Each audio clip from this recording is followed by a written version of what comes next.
Chrysanthemum by Kevin Hankes. The day she was born was the happiest day in her parents' lives. She's perfect, said her mother. Absolutely, said her father. And she was. She was absolutely perfect. Her name must be everything she is, said her mother. Her name must be absolutely perfect, said her father. And it was Chrysanthemum. Her parents named her Chrysanthemum. Chrysanthemum grew and grew and grew, and when she was old enough to appreciate it, Chrysanthemum loved her name. She loved the way it sounded when her mother woke her up. She loved the way it sounded when her father called her for dinner, and she loved the way it sounded when she whispered it to herself in the bathroom mirror. Chrysanthemum, chrysanthemum, chrysanthemum. Chrysanthemum loved the way her name looked when it was written with ink on an envelope. She loved the way it looked when it was written with icing on her birthday cake. And she loved the way it looked when she wrote it herself with her fat orange crayon. Chrysanthemum, chrysanthemum, chrysanthemum. Chrysanthemum thought her name was absolutely perfect. And then she started school.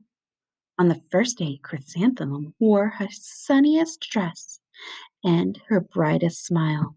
She ran all the way. "Hooray!" said Chrysanthemum. "School!"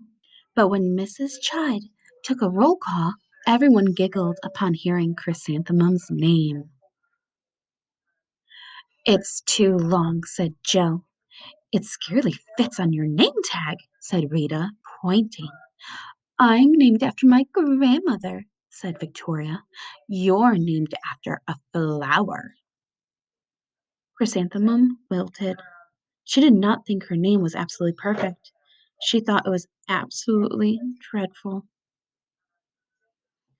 The rest of the day was not much better. During nap time, Victoria raised her hand and informed Mrs. Chud that Chrysanthemum's name was spelled with 13 letters. That's exactly half as many letters as there are in the entire alphabet, Victoria explained. "Thank you for sharing that with us, Victoria," said Mrs. Chud. "Now put your head down." "If I had a name like yours, I'd change it," Victoria said, as the students lined up to go home. "I wish I could," thought Chrysanthemum miserably. "Oh, pish," said her mother. "Her name is beautiful and precious and priceless and fascinating and winsome," said her father. "It's everything you are," said her mother. "Absolutely perfect," said her father. Chrysanthemum felt much better after her favorite dinner, macaroni and cheese with ketchup, and an evening filled with hugs and kisses and parcheesi. That night, Chrysanthemum dreamed that her name was Jane. It was an extremely pleasant dream. The next morning, Chrysanthemum wore her most comfortable jumper. She walked to school as slowly as she could. She dragged her feet in the dirt. "Chrysanthemum, chrysanthemum, chrysanthemum," she wrote. "She even looks like a flower," said Victoria, as Chrysanthemum entered the playground. "Let's pick her," said Rita, pointing. "Let's smell her," said Joe. Chrysanthemum wilted. She did not think her name was absolutely perfect. She thought it was absolutely dreadful. The rest of the day was not much better. During nap time, Victoria raised her hand and said, "A chrysanthemum is a flower. It lives in a garden with worms and other dirty things." "Thank you for sharing that with us, Victoria," said Miss Chud. "Now, put your head down." "I just cannot believe your name," said Victoria, as the students lined up to go home. "Neither can I," thought Chrysanthemum miserably. "Welcome home," said her mother. "Welcome home," said her father. "School is no place for me," said Chrysanthemum. "They said I even look like a flower. They pretended to pick me and smell me." "Oh, pish," said her mother. "They're just jealous and envious and begrudging and discontented and jaundiced," said her father. "Who wouldn't be jealous of a name like yours?" said her mother. "After all, it's absolutely perfect," said her father. Chrysanthemum felt a trifle better after her favorite dessert, chocolate cake with buttercream frosting, and another evening filled with hugs and kisses and parcheesi.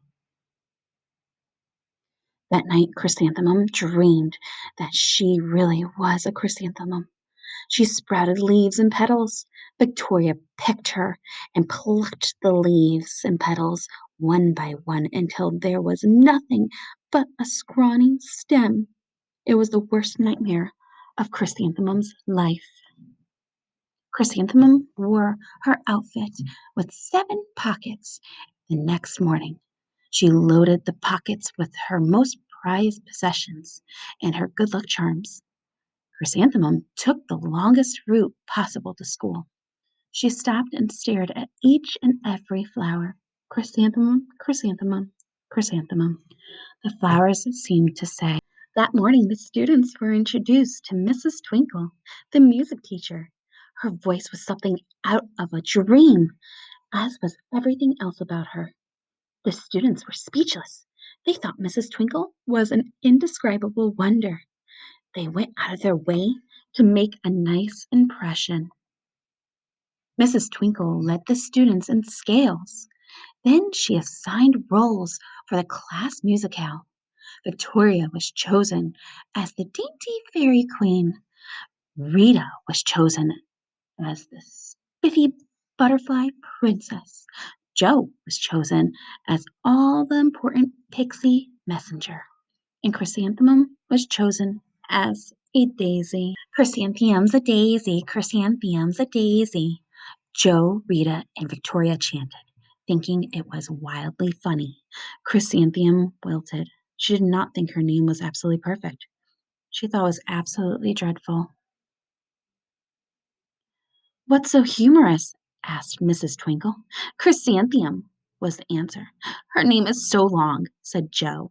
"It scarcely fits on her name tag," said Rita, pointing. "I'm named after my grandmother," said Victoria. "She's named after a flower." "My name is long," said Mrs. Twinkle. "It is?" said Jo. "My name would scarcely fit on a name tag," said Mrs. Twinkle. "It would?" said Rita, pointing. "And," said Mrs. Twinkle, "I am named after a flower, too." "You are?" said Victoria. "Yes," said Mrs. Twinkle. "My name is Delphinium. Delphinium Twinkle. And if my baby is a girl, I'm considering Chrysanthemum as a name. I think it's absolutely perfect." Chrysanthemum could scarcely believe her ears. She blushed. She beamed. She bloomed. Chrysanthemum, chrysanthemum, chrysanthemum. Jo, Rita, and Victoria looked at Chrysanthemum longingly. "Call me Marigold," said Jo. "I'm Carnation," said Rita, pointing. "My name is Lily of the Valley," said Victoria. Chrysanthemum did not think her name was absolutely perfect. She knew it. Overall, the class musical was a huge success. Chrysanthemum was absolutely perfect as a daisy. Victoria made the only mistake. She completely forgot her lines. As the dainty fairy queen, Chrysanthemum thought it was wildly funny, and she giggled throughout the entire dance of the flowers. Eventually, Mrs. Twinkle gave birth to a healthy baby girl, and, of course, she named her Chrysanthemum.